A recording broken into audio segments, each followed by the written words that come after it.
Hey, Welcome back, Dan. Michelle. I know we're both like, are you going to start? I'm going to start. It's great to see you.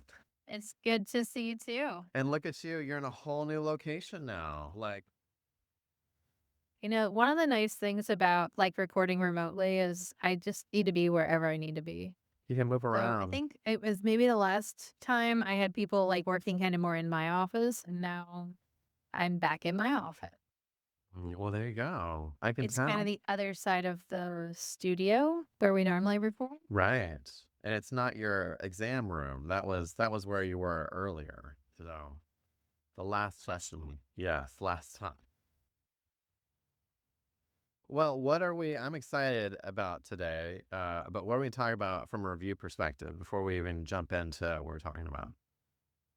I mean, I've been trying so many like different wacky things Uh, that I don't even know what's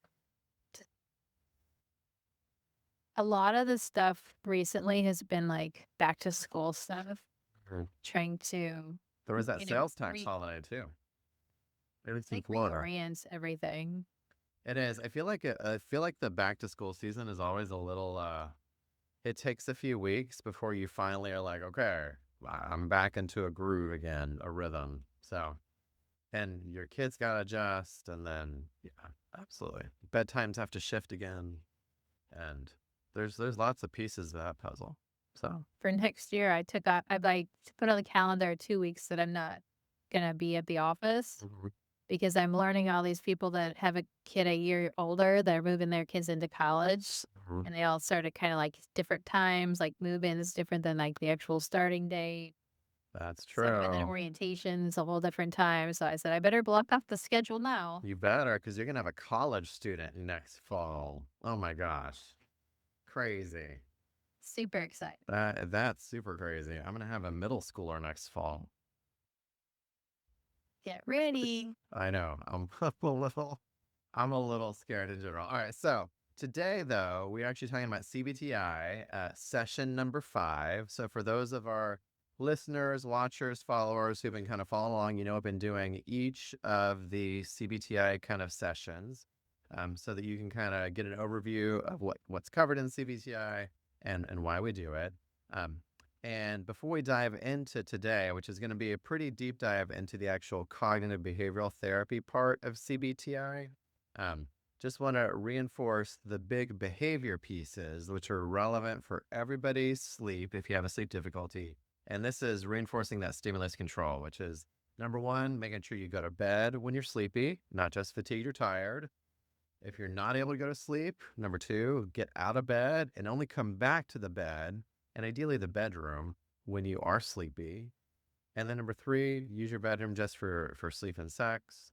And then number four, wake up at the same time every day, regardless of how much you slept, and get out of bed within 10 to 15 minutes, and then do not nap. So I know people are probably like, oh my God, why do you keep reinforcing these same kind of 5 things? And it's because these things are honestly kind of hard to do when you kind of drill down into it.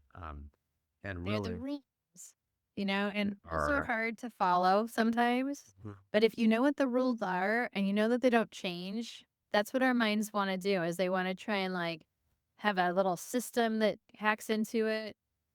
There's no system to hack into this. These are the rules. If you start navigating little twists and turns of these rules, what you're gonna find is that you're not as successful with Right. improving your sleep consistently. It may Absolutely. work a couple times, but it's not going to work when you really need it to work.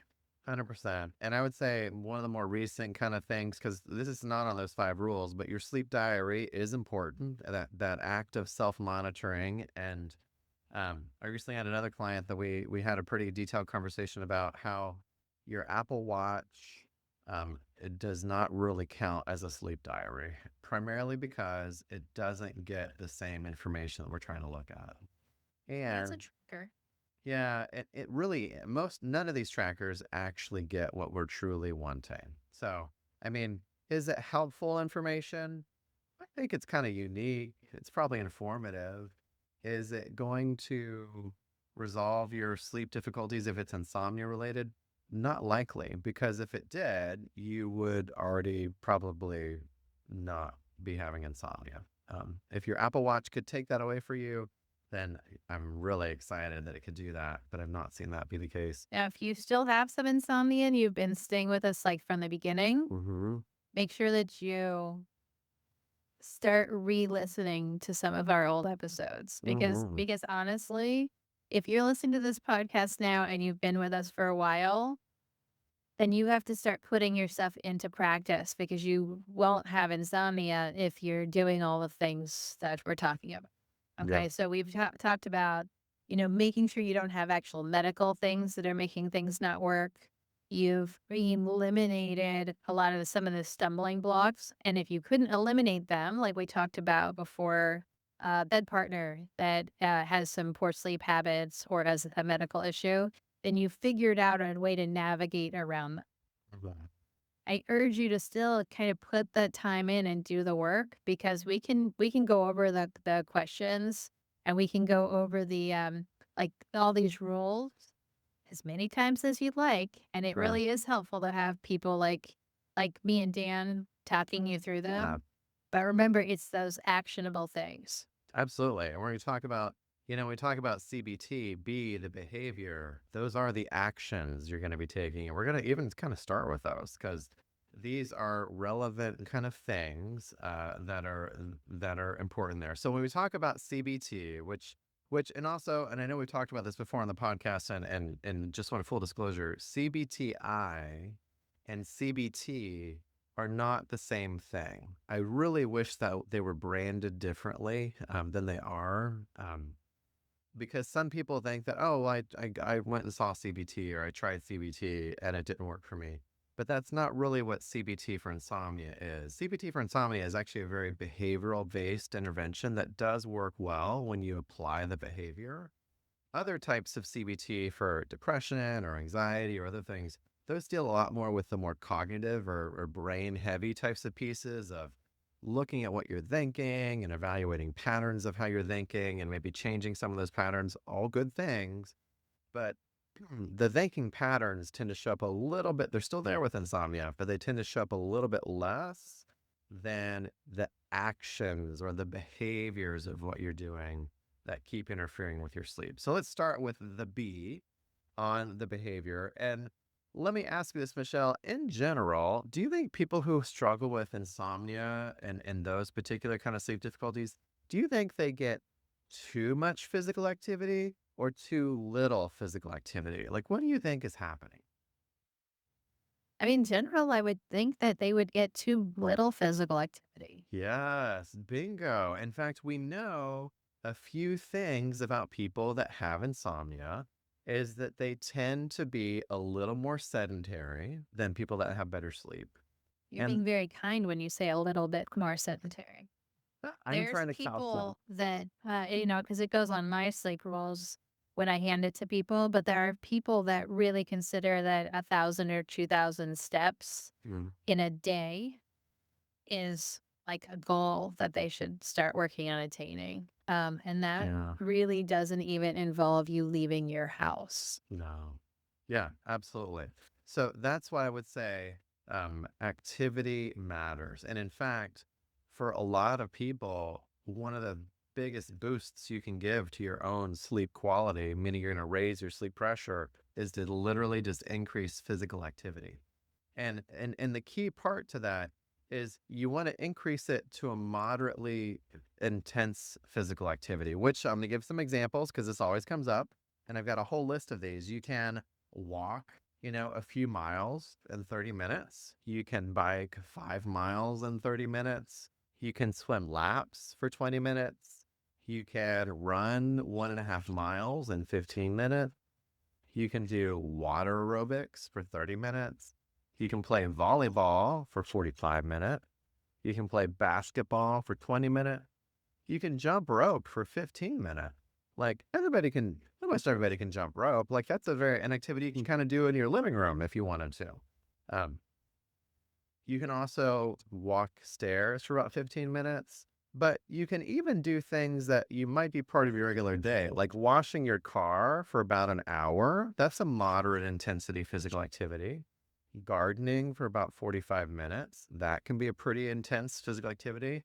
Raking leaves for 30 minutes. That's another one. And here's a really good one, dancing for 30 minutes. Did you know dancing is such a great aerobic kind of workout? So, all of these things are just some actions. I mean, Michelle, what are your thoughts on that? I mean, I think that when you're talking to, a general public or somebody who is probably under age 50, I agree that they hear those things and they say, well, yeah, that's like a very doable thing. When you're talking to somebody who recently had surgery, or you talk to somebody who has some significant physical pain or some limitations, they like to start tuning you out after 5 seconds. Yeah. But I mean, what kind of remind you too is that physical activity means different things at different stages. Mhm. And even like I call just moving your arms and maybe like pointing and flexing your toes could count as swimming Mhm. without a swimming pool. You can sit and do type like a chair type of walk. You could do chair exercises. But you need to know what your physical fitness is. And you can listen to a number of podcasts, different books Mhm. on what the intensity should be. But a lot of times, because you're such a sedentary individual and you're just trying to increase it, that's a starting spot to work at. But Mhm. you can't say, "Oh, I did it," and then all of a sudden it really wasn't the intensity that you needed. Or you can Mhm. overdo it and then injure yourself, and now you have that fear framework set in that that was the wrong thing to do. Right. Like it's definitely thinking about for you, maybe the goal is just doing a little bit more, but doing it in a little bit more in a way that is in a way that does not, result in injury. That's not the goal at all, but just something that improves levels of activity or increases level of activity from where it has been. And the goal is, you take it one day at a time and you just kind of keep building on that. And I think we've By talked about writing this. it down or tracking it or using something like an Apple Watch or some Mhm. tracker, it can be really helpful for you. Or Absolutely. motivation. Yeah, this is where I would say fitness tracking is a great use of a lot of these wearable devices, especially the ones that vibrate or remind you if you haven't had enough steps during your day, or if you need to close your rings because you've only burned like, 400 calories and you want to get to 500 or something. I'm going to shout out to my friend Bill. I don't know if he's listening to this one right now, but I'm going to tell him. I'm actually going to tag him in this video. But Bill recently I messaged because he upped his goals. And he's one Ooh. of the people that is on my Fitbit. I mean, not my Fitbit, my Apple Watch profile. I missed all my Fitbit friends when I Mhm. went over to Apple Watch. But I saw all of a sudden that he increased his goal light. All right, great job. And he said, I did it because I saw how many workouts you were doing, Oh, even though our goals are different. yeah, So it does feed into itself. for sure. And that's why it's really helpful if you know whether it's like weight or pain or sleep, when you connect with that community and you kind of like are all trying to improve together, that's another one of those behaviors. So don't underestimate it. Yeah. I wanted to just go back for 1 second. Just some of your roles required a lot of time, Mhm. like time management. Like if you haven't fallen asleep in 15 minutes to get out of bed, if you, you know, are sedentary for a certain amount of time, Mhm. what I would tell you is try and eliminate the clock, particularly when you're talking about sleep. If you can, is put a like a behavior in there instead. So an example would be is if you can say your ABCs or sing Twinkle Twinkle Little Star, twice, that's probably equivalent of being able to get out of. If Mhm. you're actually sleepy and you did the counting or sing Mhm. song, whatever that you were Sure. singing, Or the you cognitive actually were shuffling that sleepy, we've you'd fall done. asleep. Yeah. So, but the same thing with like doing squats while you're brushing your teeth Mhm. or standing on one foot, using good posture while you're chopping up vegetables. Mhm. So these are just simple extra ways to add some physical activity and some mindful component to that physical activity. Yeah, absolutely. And I agree. Try your hardest to not be aware of time for these things. Set your alarm clock when you go to bed of when you need to wake up, and then you really don't need to know what time it is until your alarm comes off the next day. So, absolutely. Okay. So, we talked about increasing activity. Another thing that's super relevant to the B or the behavior part in insomnia is specifically what we call safety behaviors. Have you ever heard of this word before, Michelle? Safety behaviors? Not sure. Okay. So they show up a lot with anxiety too, which, if you think about how insomnia works from a psychological perspective, insomnia is a variation of anxiety. It's just usually worry about what happens if I don't get enough sleep or worry about the negative consequences of having too little sleep. And so, what's really kind of important is that safety behaviors are things that you can either choose to do or choose not to do. So, two options there in order to avoid something that you fear in some way. It could be a negative thing, it could be it could be an unpleasant thing. And what's important is that you can be doing something to avoid difficulties in sleeping or something you're doing to avoid the expected consequence of poor sleep. So those can look two different ways, but these safety behaviors show up all the time when it comes to sleep. So let me give you some common examples here of a safety behavior. So safety behaviors can be things like maybe you cancel a social engagement because you don't feel very well because of the sleep, not because of illness. Or maybe you avoid certain work tasks after a poor night of sleep. Or maybe you avoid a social event in the evening because you feel like it might interfere with your sleep.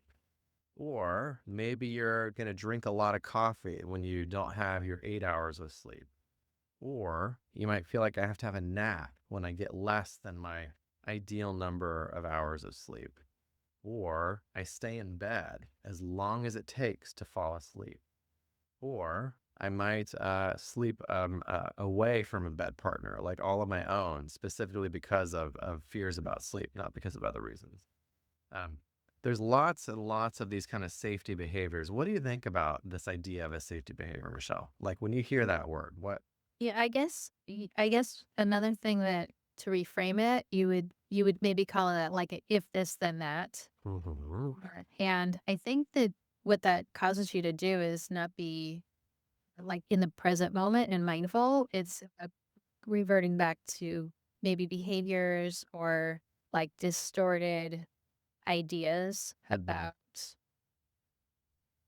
not only sleep, but also your reaction to good or bad sleep. Yeah, absolutely. Like what sleep behaviors or sleep safety behavior, what safety behaviors do in general, and what safety behaviors as it relate to sleep do is in general, there's a lot of energy that goes into it in terms of being preoccupied without sleep or about sleep.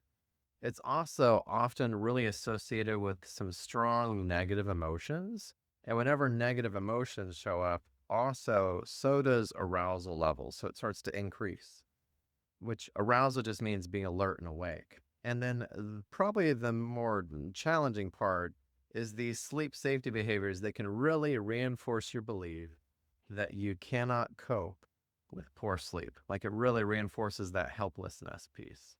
And so that's why kind of understanding in the short term, the safety behavior might give you a gain, meaning it might reduce the intensity of whatever that thing is in the moment. But in the long run, it's going to make the insomnia a lot worse because the safety behavior, you tend to focus on what you're afraid of or what you fear, and you tend to ignore the cost of actually doing the right thing in that moment. And it's usually because it's based on emotional reasoning, which is really how a lot of fear and anxiety work. And if you remember a few moments ago, I said insomnia, if you distill it down, there's a lot of fear working in the background. There's a lot of like, oh my gosh, this bad thing might happen. And whenever we use emotional reasoning to understand that, then, or to kind of really not understand that, but to justify it, that's when we can kind of get ourselves in this kind of loop of a safety behavior. And the reason why this is important is because I want you to think about and this is coming back to that CBT kind of model. There's really five pieces to every challenging problem. And the first piece is really the environment. And what's important about that is the environment can be all sorts of things. Environment can be, things from your past, from your history. It could be things that are happening right now. Environment could be, you're at a hotel room and there's like this clock that keeps beeping at you, or like flashing a light in some way. But environment can also be your own past history and your own past experiences. So what has been, your piece as it relates to, um, these past experiences in your life. And so that's why the first piece is understanding the environment and the more recent life changes and any situations that are happening. The second piece is understanding your physical reactions. And this is important because physically you might feel things like changes in your energy or changes in your pain level or clearly changes in your sleep for a lot of our insomnia people. But it could also be muscle tension, tiredness, stomach aches, changes in your heartbeat, dizziness, breathing. These are all physical reactions. And why do you think physical reactions are so important to pay attention to? Like, why do we need to be aware of that as it relates to our getting better sleep? I mean, that what comes up right at the beginning is that there's that fear response that something's wrong. You got it. Bingo. Which is why then moods are the next piece there. And the important thing about a mood, and there is technically some differentiation between a mood, an emotion, a feeling, but we're just going to distill it down to a mood is just like a single word statement about how you're feeling. Like, are you sad? Are you nervous? Are you angry? Are you guilty? Are you ashamed? Like, what is it? Like, if you had to put it in a one word statement, like, what is it that you feel? And then, we talked about behaviors a few moments ago. Behaviors are also really important. So, what behaviors do I think are connected to my moods? And are those behaviors connected to my moods at work, at home, with friends, or by myself? And what's important about that is, again, behaviors are both things that you do as well as things that you might avoid doing. A behavior can be going to bed early, even though you're not sleepy, just like a behavior can be sleeping in the morning because you don't feel rested. Both of those are behaviors, even though one involved active action and the other involved avoiding getting up and getting out of bed, if that makes sense. So those are super, super relevant. And then last we get to these thoughts. And Michelle, what is a thought? Like if you had to create a definition of that, I got one, but what is a thought? Like how would you define it? Something that your brain makes up. It is definitely something that your brain does that's connected usually to a strong mood. And that strong mood could be frustrations about poor sleep. It could be feeling exhausted. And usually it's thinking about yourself. It's thinking about other people. It's thinking about your future in some way. And a good kind of key thing to think about is what thoughts interfere with doing the things that I would like to do or think that I should do. And sometimes these thoughts aren't necessarily even sentences or statements, they're just images or memories. It could be an image from, the past, like an experience from the past, or it could be a brand new image that your brain creates. I don't know if you've like, used ChatGPT recently, but did you know it can kind of create all sorts of stuff these days? Um, I use it to help me rearrange furniture in rooms. So you snap pictures, upload it, and I say, rearrange the couch over here, and it'll totally do it for you and create a whole new image.